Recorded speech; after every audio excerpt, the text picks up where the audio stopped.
Hello, I'm so excited to be here to teach a little bit today about understanding trauma in children.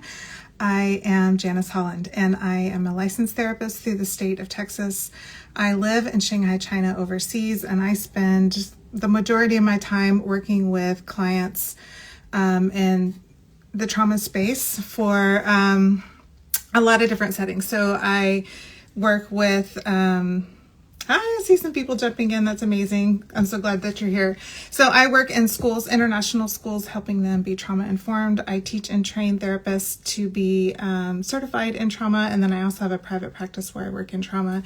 I happen to be home this summer visiting family, and I am here to, I'm devastated by all that's happened with the Texas floods and just see a need for people to have information.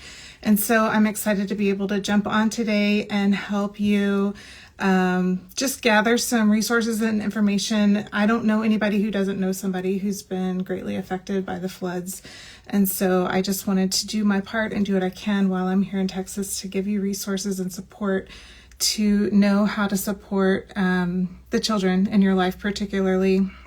Look for the warning signs of what trauma is and when you need additional support, how to reach out for that additional support, that kind of thing. I have a PDF with everything that I'm going over today. It is linked in my stories, and it is also linked in my bio. Unfortunately, I cannot link it here. I don't think. I will try to put it in the comments now, but I don't. Oh, it looks like I can. Okay, so I just posted it in the comments as well. I would love for you to grab that PDF. It's going to have all the information I talk about today so that you can go back and look over it and share it with any friends or family that you feel like might benefit from understanding how trauma impacts children particularly. But there's also some resources in there for you as the caretaker, the adult, the parent, that kind of thing. So let me go ahead and get started. I don't want to, I know that you're busy, and I want to take up as little bit of your time as possible, and I want this time to be really valuable and resourceful for you. So first, I just kind of want to explain what trauma is. A lot of us think that trauma is events themselves, but trauma is not the event. It is our reaction to an event, is our response to an event. So trauma is when our nervous system gets overwhelmed by something that's happened. All right, so clearly, obviously, if you were in the floods, if you're impacted by the floods, if you have family members who were in the floods, then that was a really overwhelming, scary, tragic event. And so that you may be having trouble, or your child may be having trouble. Of course, I'm so glad you're here. Your child may be having trouble re-regulating themselves, calming back down, because their nervous system cannot assess for safety. And so I'm going to talk a little more about what that means and then what triggers are going forward. So for example, this morning I woke up to a rainy drizzle. I could hear the rain hitting my window. For me, that sound is so comforting, and I was happy to get up and get my coffee and sit here in front of the window and do my work and answer emails and just listen to the drizzle of the rain. For me, that's a very comforting sound. But if you have just been through a complete nightmare when it comes to rain, or hearing, if your family member has been harmed or hurt or killed in the floods, or you know somebody who has, or you yourself were really struggling to escape and to get out, then that sound of rain is going to be terrifying for you. It's going to be traumatizing for you. And so that's why we can't classify specific events as trauma. It is our response to what's happening that is the trauma. So I just wanted to clarify that, so that if you have, if you're an educator and you have a student or a child who's in your classroom who's having a big reaction to something that's happening that doesn't quite make sense, then that means that they have in the past experienced some sort of overwhelming experience around that. And so they can't regulate themselves when they are around something that reminds them of an event that's happened in the past. Does that make sense? All right. So what I want to talk a little bit next about what happens in our body when we experience trauma. So when there's an event that happens, and we can't determine that we are safe in our brain, then our body activates, our response system activates. Oh, thank you so much. Yeah, Maggie, is that your name, Maggie? All right, I'm so glad that you're here. Please post any questions, or if you want me to clarify anything, I'm happy to do that. So when we are in an event and our nervous system activates and our brain cannot assess for safety, then we go into what's commonly called the fight, flight, freeze. Megan. Okay, Megan, thank you. The fight, flight, or freeze response. So fight would be you're going to lash out, you're going to be real defiant, you're going to have like this kind of aggressive bear reaction to what's happened. A flight response would be you want to run away. Maybe students get kind of fidgety, they can't sit still, all right? This is like a deer or a gazelle, they run, all right? The freeze response is like a shutdown, blank stare, disconnected, can't think clearly. That's going to look like an opossum who lays there and plays dead whenever they are afraid and overwhelmed. And a lesser known response is what we call the fawn response. A fawn response is where you you try to like start pleasing to avoid conflict or to stay safe. You lean forward and you try to become very compliant and adaptable. And a lot of times this one can be hard to detect because this is often like the teacher's pet in school, the student who doesn't ever have any problems, who doesn't ever make any complaints, who always says okay, keeps their head down, stays quiet. This can be a tricky one, and it's something that we need to look for because it is still a trauma response and it is a child who doesn't feel safe. So these are kind of the most common stress responses that we see in children. And I think it's really important to understand this because what happens is, this is a normal reaction that our bodies have to an overwhelming experience. This is our body's way of trying to create safety within us so that we can come back down, reassimilate, create a sense of safety again, and move on normally with life. And if we don't understand this as a child's caretaker, as a child's parent, then we can unintentionally keep our children dysregulated because we don't know how to handle it and we don't know what we're looking at or what we're looking for. We ourselves are overwhelmed. We ourselves are really sad and scared. And so sometimes it can be really tricky and really hard to know what to do. And so I want to give you some really clear steps that you can take so that you can really be supportive and helpful for your child rather than unintentionally causing them to unintentionally perpetuating the lack of safety that they may feel in their body. So whenever we overreact to a child's trauma response by either minimizing it, like maybe we're feeling uncomfortable by their big emotions, or we're feeling, it's causing us to feel anxious, it's causing us to feel overwhelmed. And so we maybe try to shut it down or just say, don't think about it. Don't worry about it. It's not happening anymore. You're safe now. Stop thinking about it. Then we're shutting them down. We're not allowing them to go through the natural process that their body needs to go to re-regulate itself.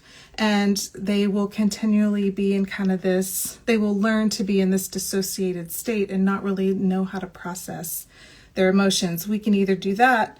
That's like one extreme, or the other extreme is to have really, feel like we need to take away their pain. We need to take away their frustration and their sadness and their helplessness.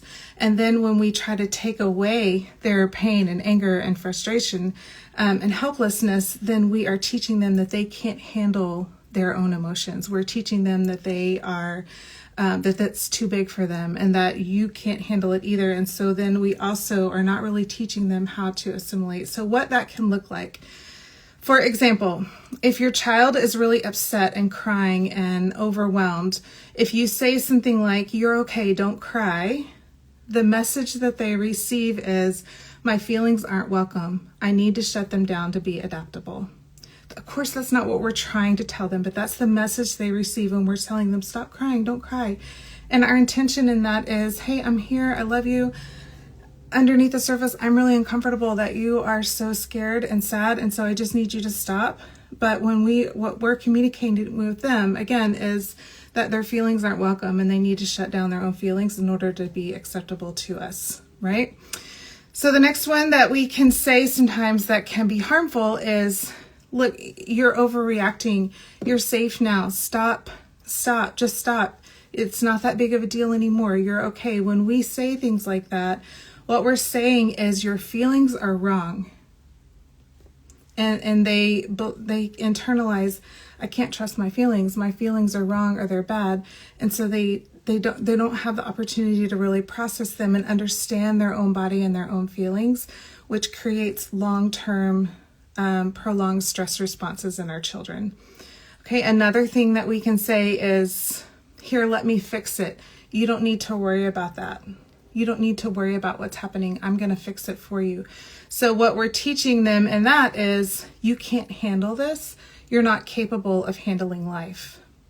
All right. So again, what we want is to take that burden off of them and put the burden on ourselves, because that's the best thing we can think of as parents, to love and support them.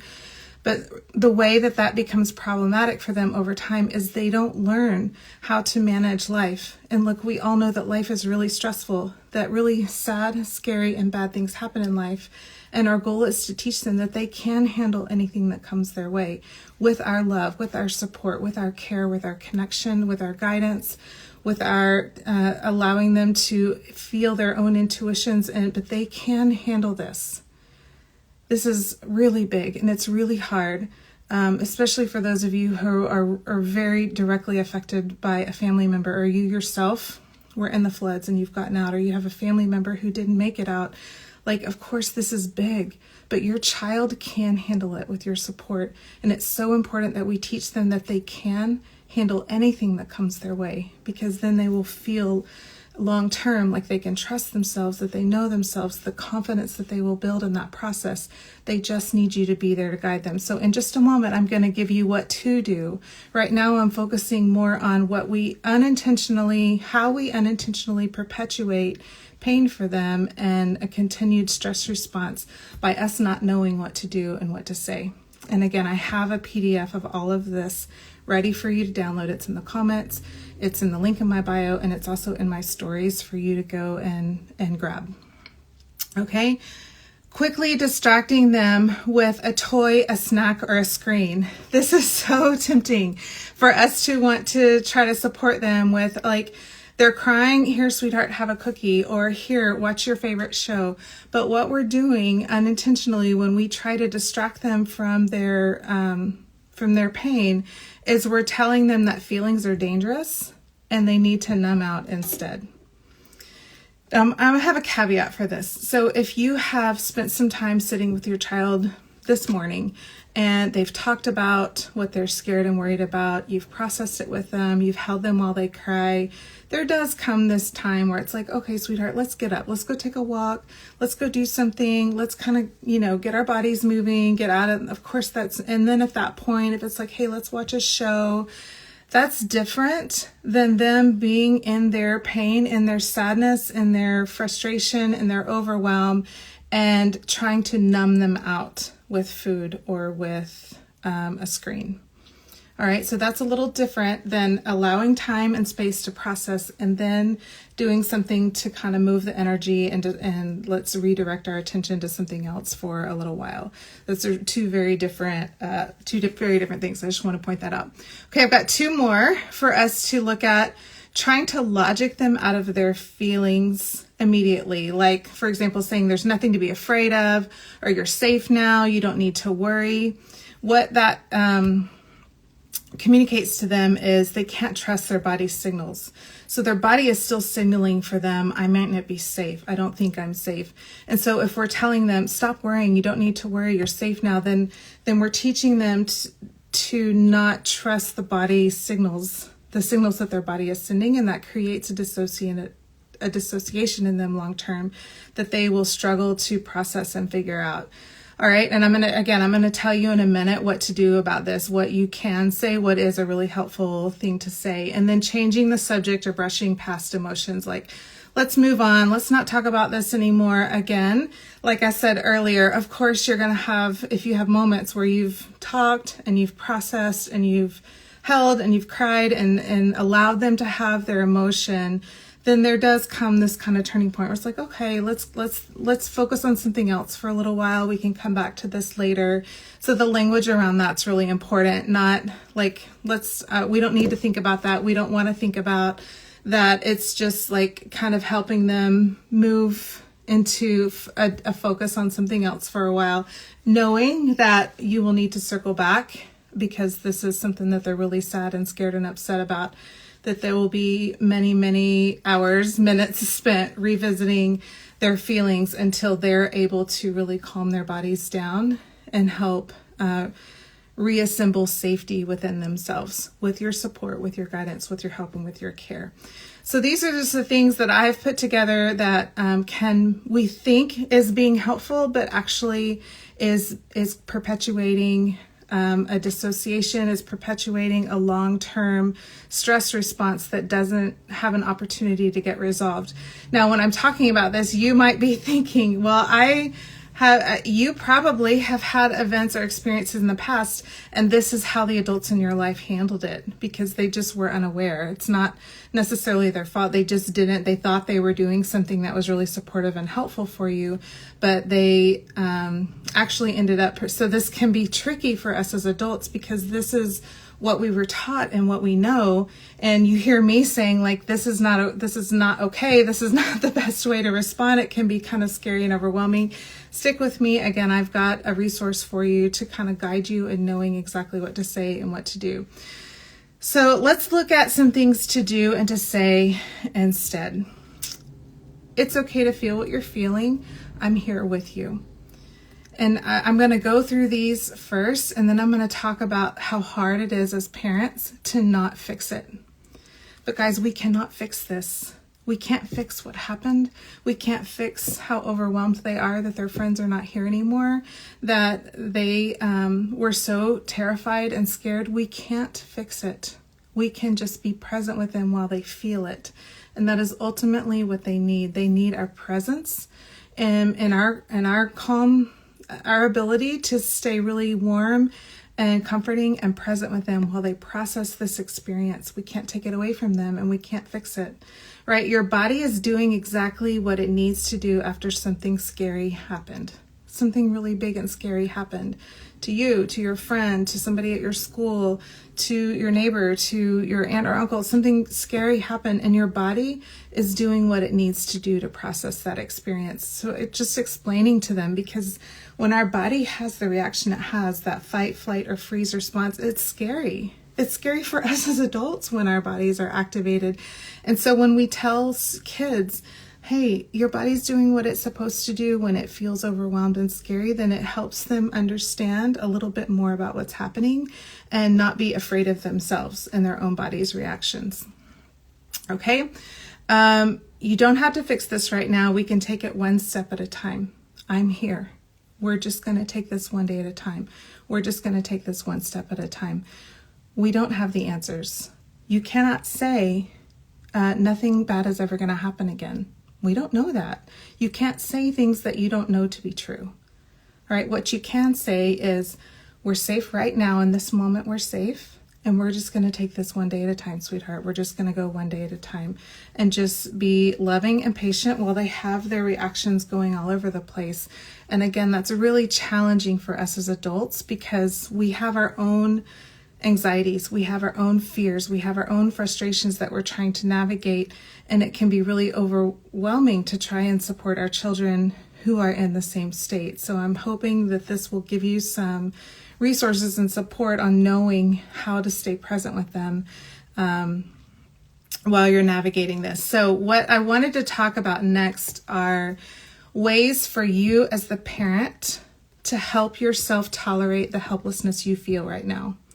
There is absolutely nothing worse in the world as a parent than watching your child be upset. Like, it makes me want to cry to think about it.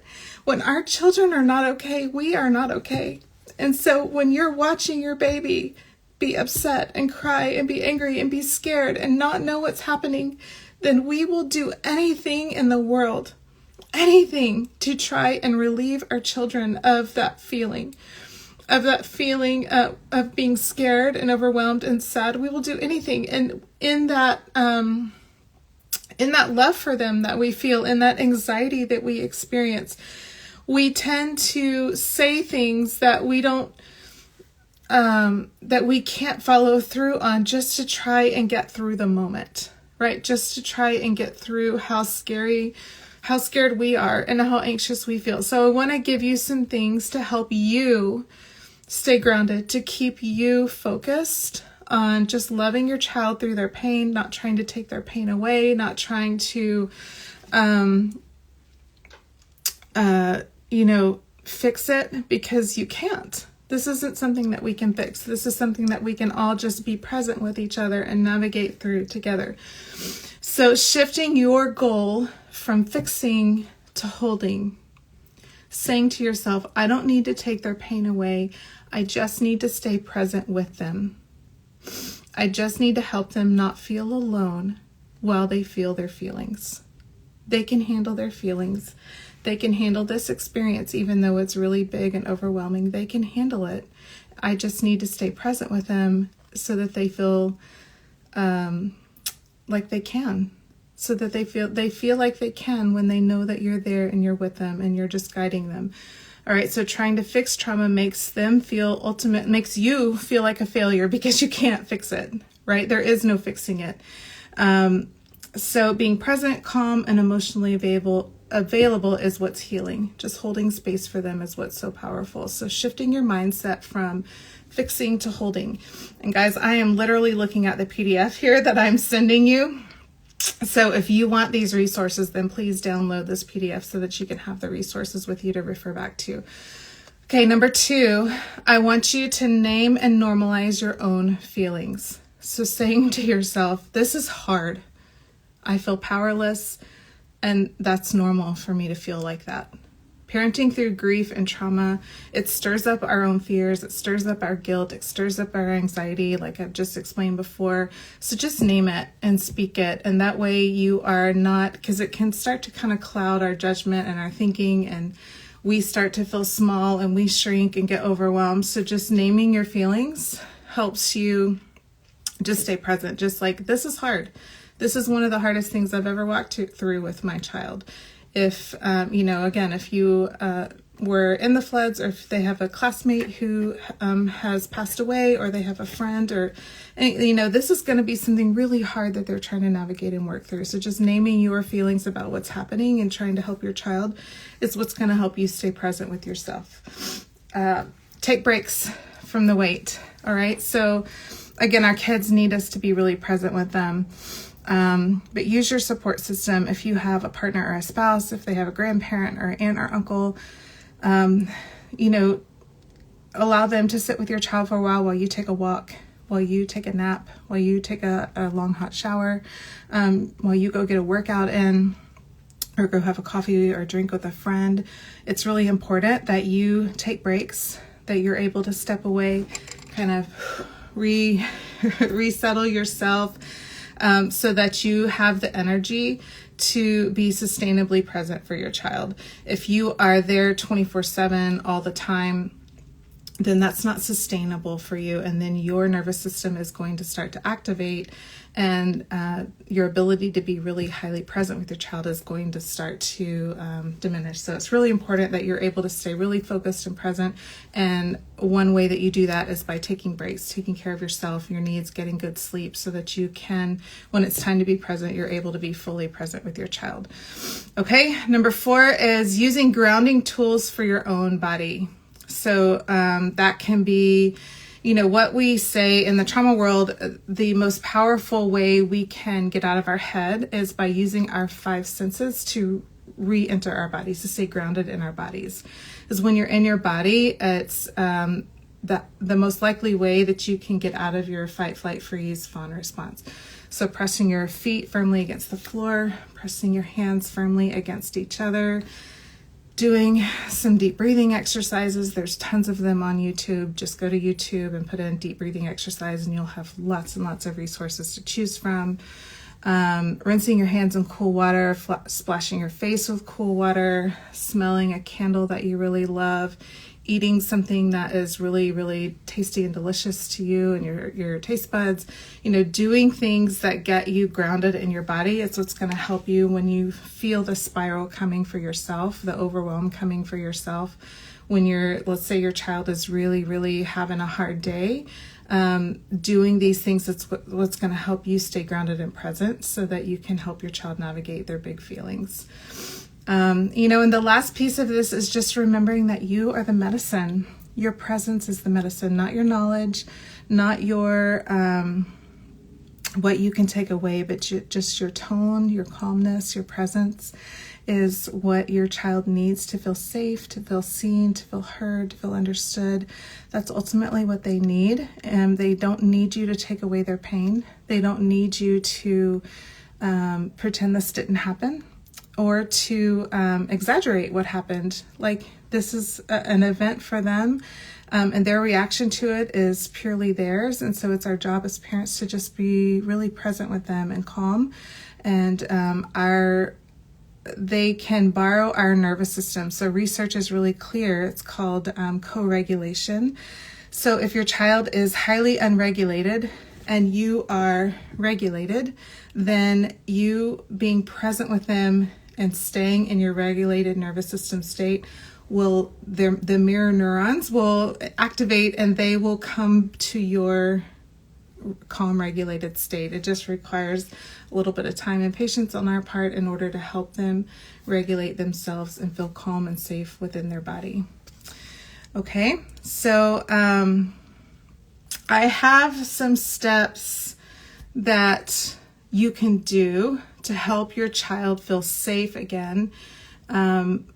And I think this is really powerful because what we can't do is say this will never happen again. What we can't do is say you'll never go through anything bad again.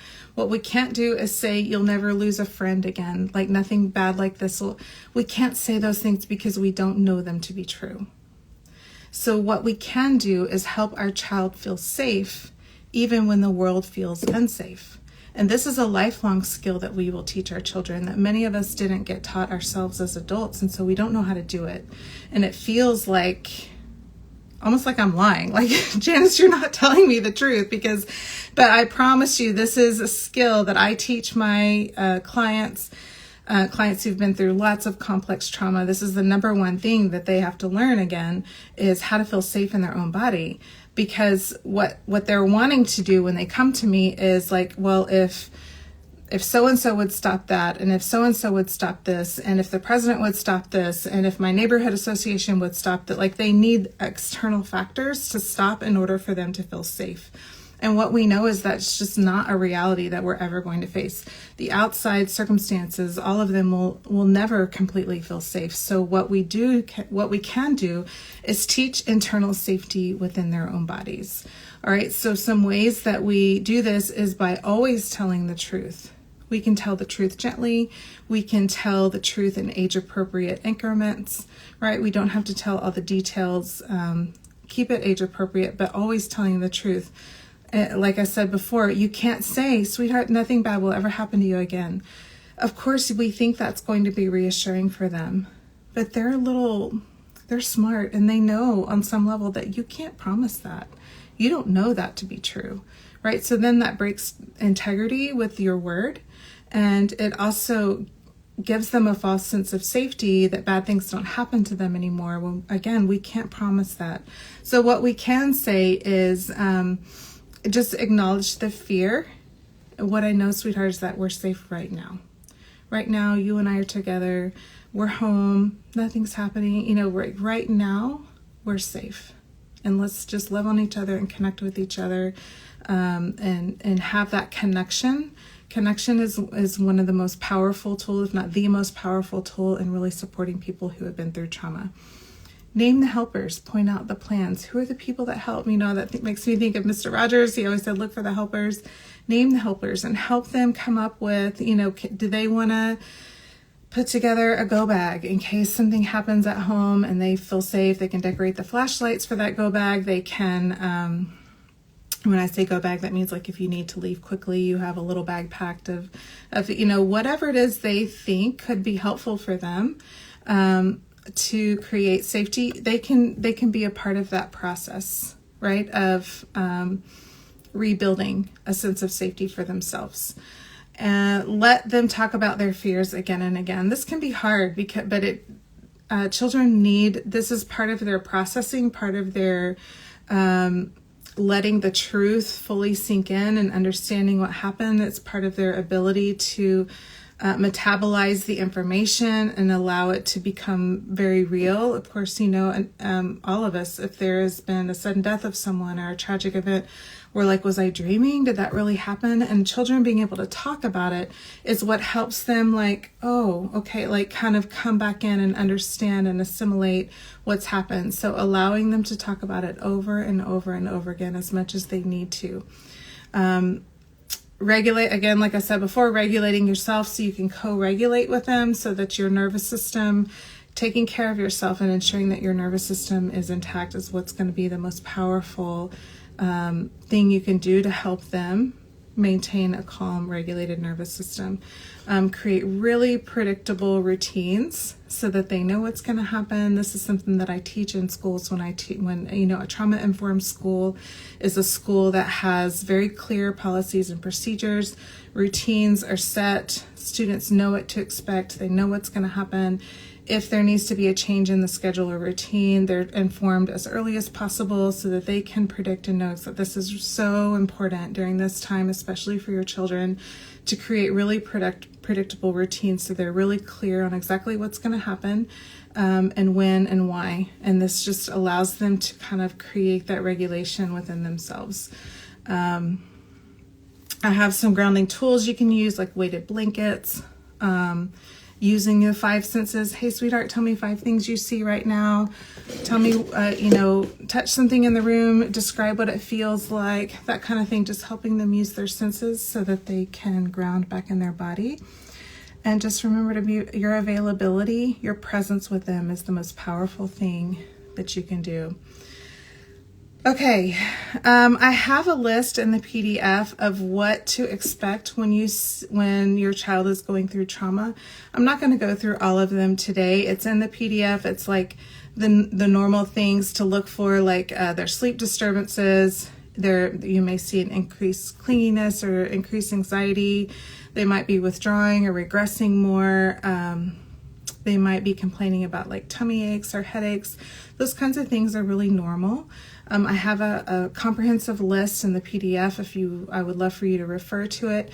This kind of response is normal for the first 4 to 6 weeks after a major traumatic event in your child's life. So for 4 to 6 weeks, if they just seem off, if things are just not quite right, if they're not regulating easily, this is very normal. This is part of their nervous system's way of moving the energy through the body and metabolizing it so that it can come back to that homeostasis, the normal state. If after 4 to 6 weeks you are noticing that they are just not coming back down, they're not regulating, then that would be a really good time to seek professional support.